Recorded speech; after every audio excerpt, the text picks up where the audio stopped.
fellow citizens, there is, however, some good news.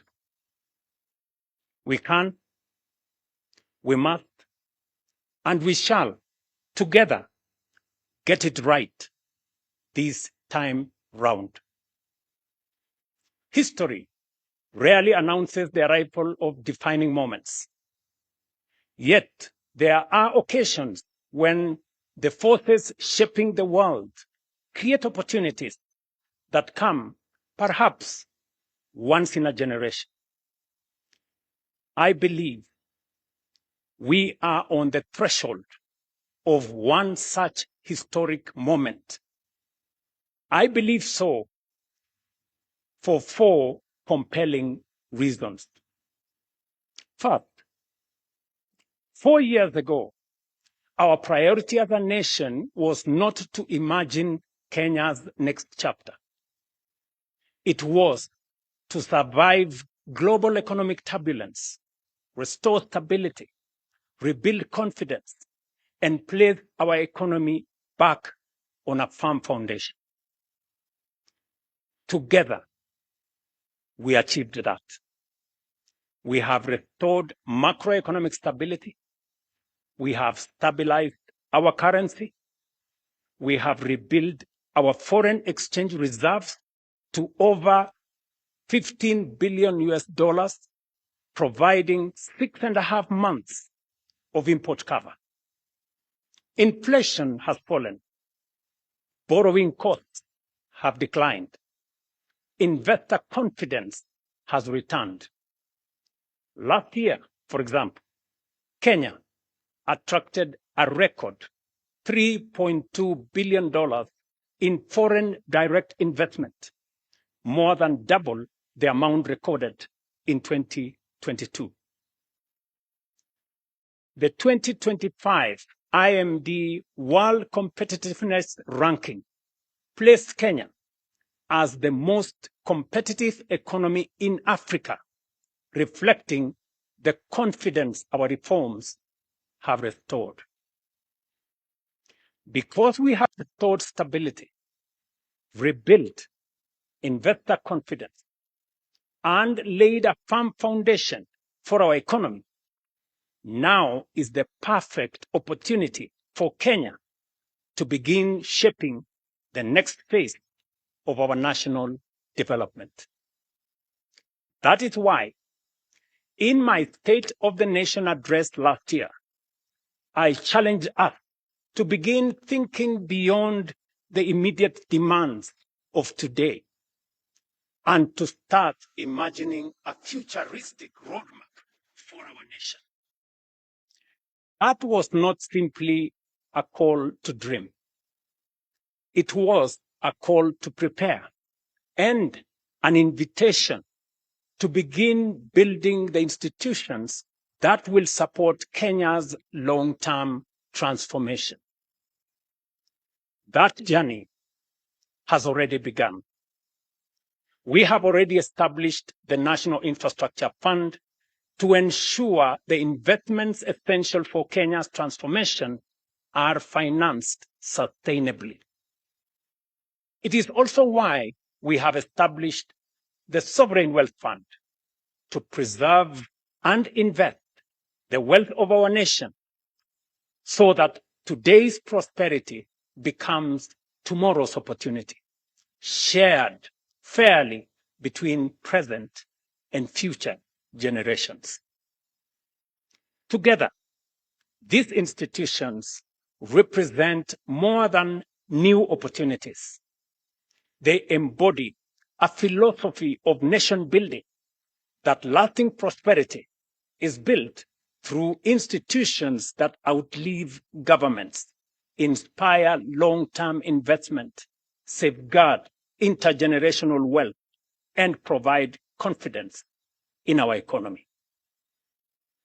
The second reason why I believe this is our moment is because our current roadmap is approaching its destination. Vision 2030 has brought us this far, but it is approaching its horizon. It has served Kenya well. It transformed the way we think about national development, provided a common direction, inspired investment, guided policy in the public space, and demonstrated the power of long-term planning.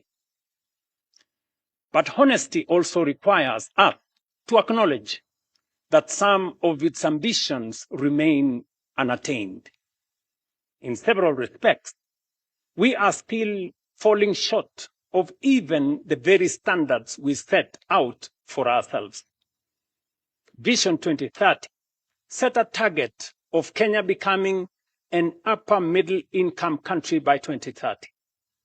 So far, we are off target. This is not a criticism of Vision 2030, nor is it a reason for disappointment. Rather, it is an opportunity to proudly learn from our successes, reflect with honesty on where we have fallen short, and define together Kenya's next long-term vision. The third reason why this is our moment is that the next great wave of economic transformation will, I believe, be African. The world is entering what may become the greatest wave of global economic transformation in the past 6 decades. And for the first time in modern history, its center of gravity is steadily shifting towards Africa. Our continent is the home to the world's youngest and fastest growing population, vast reserves of strategic minerals, immense renewable energy potential, abundant arable land, and rapidly expanding consumer markets. 9 of the world's fastest growing economies are in Africa. And by 2050, 1 in every 4 people on Earth will be African. Increasingly, global investors, manufacturers, innovators, and policymakers are looking to Africa not merely as a continent of future promise, but as the next frontier of global growth and prosperity.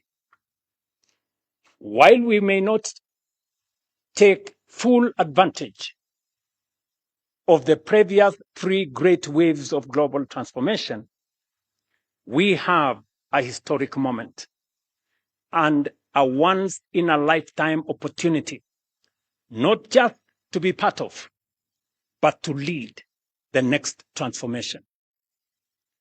We have positioned Kenya as one of the nations that will define Africa's economic rise. Fourth, and perhaps most profoundly, this conversation is potent because the time has come to fulfill not only the political and governance promise of our Constitution, but also its equally compelling promise of development, national transformation, and shared prosperity.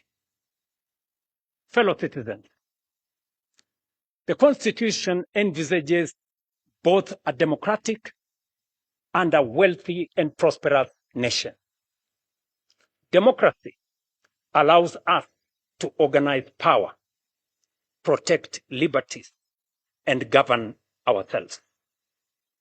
Through our democratic institutions, our laws and policy reforms, we have steadily transformed that constitutional principle into a proudly democratic national culture. The next chapter of our national transformation journey is to operationalize the Constitution's development charter. The Constitution establishes our national development mandate. It requires us to build a wealthy, economically developed, and prosperous nation and defines what government must ultimately achieve. A nation that is just, inclusive, and sustainable. A nation where every Kenyan, regardless of circumstance or place of birth, has a genuine opportunity to thrive. Taken together, the provisions of our Constitution reveal something profound. They affirm that the purpose of state power is not simply to administer the affairs of state, but to expand opportunity, promote human dignity, create wealth, and improve the lives of citizens. Development, therefore, is not simply a policy preference of those who govern. It is a constitutional imperative for the governed. While the Constitution's preamble commits us to build a nation founded on human rights, equality, freedom, democracy, social justice, and the rule of law, Article 10 of our Constitution speaks to patriotism, integrity, accountability, and sustainable development as among our highest national values. Moreover, our Constitution in Article 43 guarantees every Kenyan the right to the highest attainable standard of health, accessible and adequate housing, and reasonable standards of sanitation, freedom from hunger, and adequate food of acceptable quality, clean and safe water in adequate quantities, social security, and education. Together, we must ask ourselves what these constitutional guarantees should mean in practice. What should an education system worthy of our constitutional promise look like? What should define accessible and adequate housing for every Kenyan? What kind of health system is required to secure the highest attainable standard of health as is provided for in the Constitution? How do we ensure that no Kenyan experiences the indignity of hunger and that every family has access to adequate food of acceptable quality? How do we guarantee universal access to clean and safe water, meaningful social protection, and the opportunity for every citizen to live a life of dignity? Above all, what measurable outcomes should demonstrate that we are truly giving practical effect to these economic and social rights as contained in our Constitution?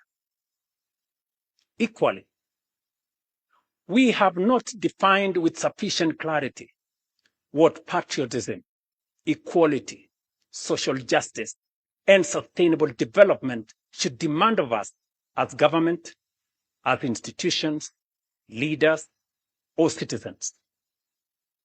Yet, these constitutional aspirations cannot fulfill themselves. We must, as a nation, collectively define the standards by which they should be measured and establish a common national development charter for their realization. Until we do so, our development and progress will remain subject to the ebb and flow of political expediency, changing priorities, competing interpretations, and fluid guesswork.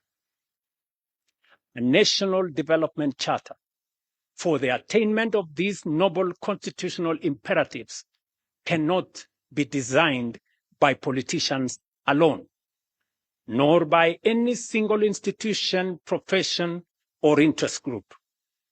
It must be shaped by the people of Kenya themselves through an open, inclusive, and honest national conversation.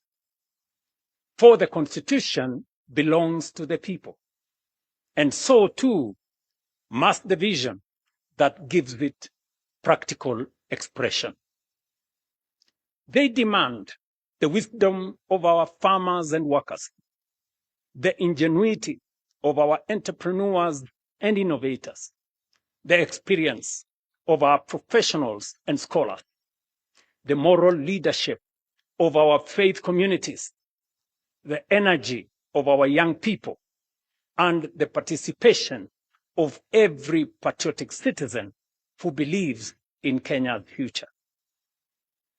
Such a development charter will succeed when anchored on strong institutions, institutions that enable rather than obstruct, that solve problems rather than multiply, that encourage enterprise rather than frustrate, and that make it easier for people to work, invest, innovate, build, and create wealth. Great nations, fellow citizens, are never built by chance. They are built by design, by discipline, and by deliberate, focused national purpose. Ours should be no exception. National development must never be left to chance or short-term politics. It must be guided by a shared national vision that endures beyond administrations and election cycles. A combination of the robust democratic society we have built and a well-crafted national development charter anchored on the economic and social rights enshrined in the Constitution is the potent ingredient necessary for the quantum leap that will make up for past missed opportunities and take us into the first world nation that we rightfully should be. Fellow citizens, Article 3 of our Constitution places a solemn obligation upon every Kenyan to respect, uphold, and defend the Constitution. Every Kenyan. That duty extends beyond merely safeguarding its provisions. It obligates each one of us to build a broad national consensus on the destiny of our republic. The future of Kenya is too important to be left to politicians alone. It must be imagined, shaped, and built by each one and all of us. Patriotism, therefore, is not only measured by what we say about our country. It is also measured by what we contribute to it, what we build for it, and what we protect within it. Once we, as a people, define the national framework for realizing the aspirations in our Constitution, we will have settled the question of our destiny. Thereafter, the true contest of democracy should be about who has the best ideas, the soundest policies, and the best capability to take us there faster, more efficiently, and more inclusively. That is the political competition our nation deserves. This ladies and gentlemen, is not a theoretical discourse. The decisions we make today will determine whether our Constitution becomes the greatest instrument of our national transformation in our history, or the greatest opportunity we missed. The defining task of our generation, therefore, is to forge a shared national development charter that translates constitutional aspirations into deliberate action, measurable progress, and lasting national transformation. This is how constitutional ideals become possibilities. This is how rights become opportunities. This is how aspirations become achievement. And this is how prosperity becomes lived reality. We must not merely state what our Constitution says. We must fulfill its highest purpose. Fellow citizens, this is the conversation I invite our nation to have. It is not a conversation about producing another government document. It is about forging a new national consensus on the country we intend to become and the standards by which we shall measure our progress. It is about translating constitutional ideals into measurable development outcomes, outcomes into better lives, and better lives into national transformation and shared prosperity. If the defining achievement of those who came before us was to give Kenya a constitution worthy of our aspirations, then the defining responsibility of our generation is to build a nation worthy of that constitution.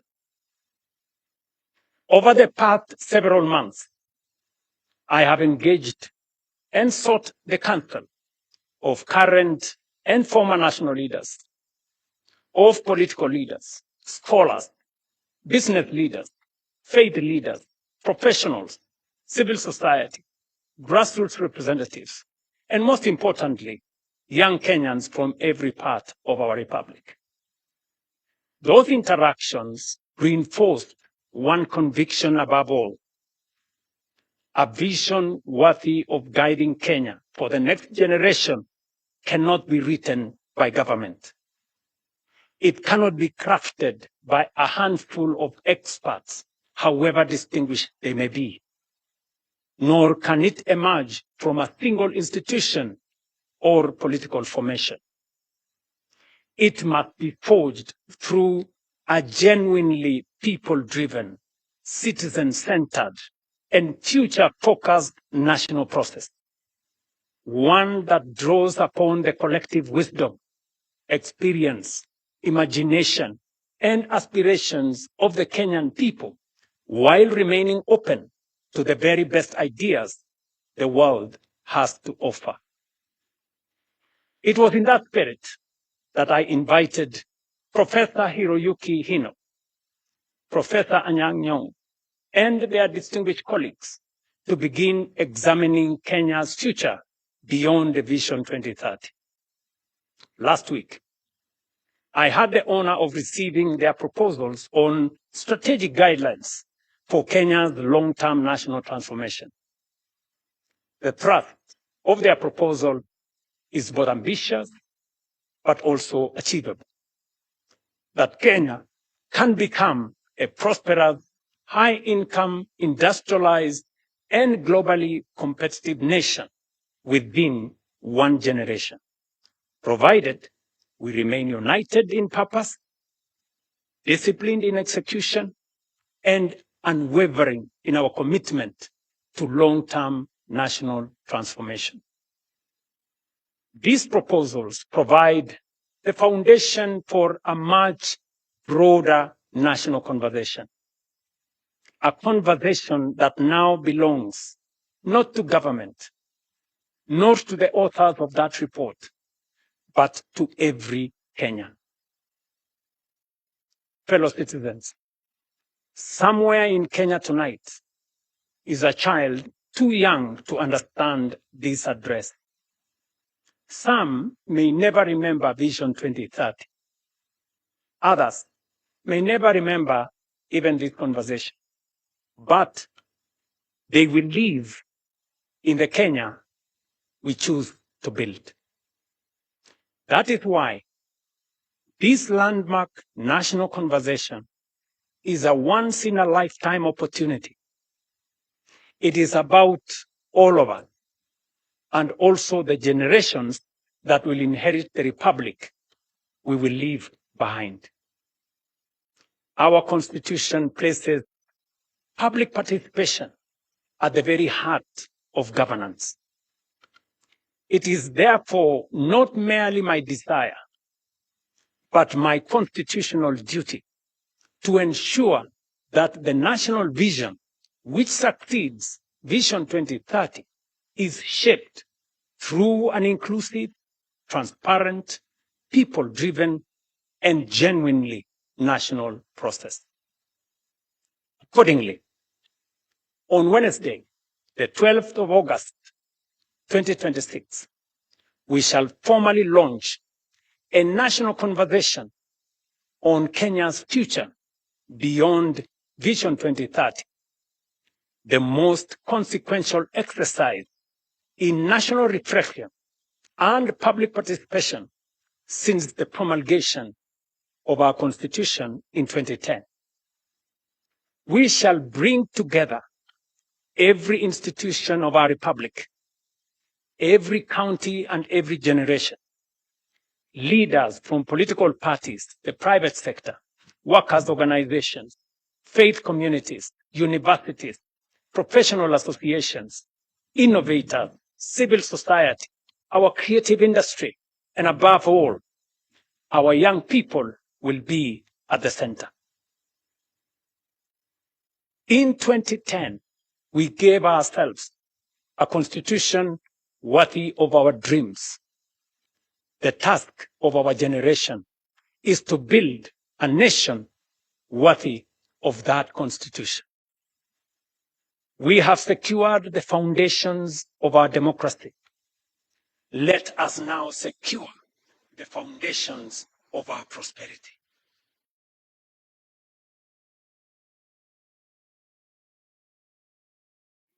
To fulfill not only the letter of our constitution, but its highest purpose. Let us rise together, write that next chapter of our republic.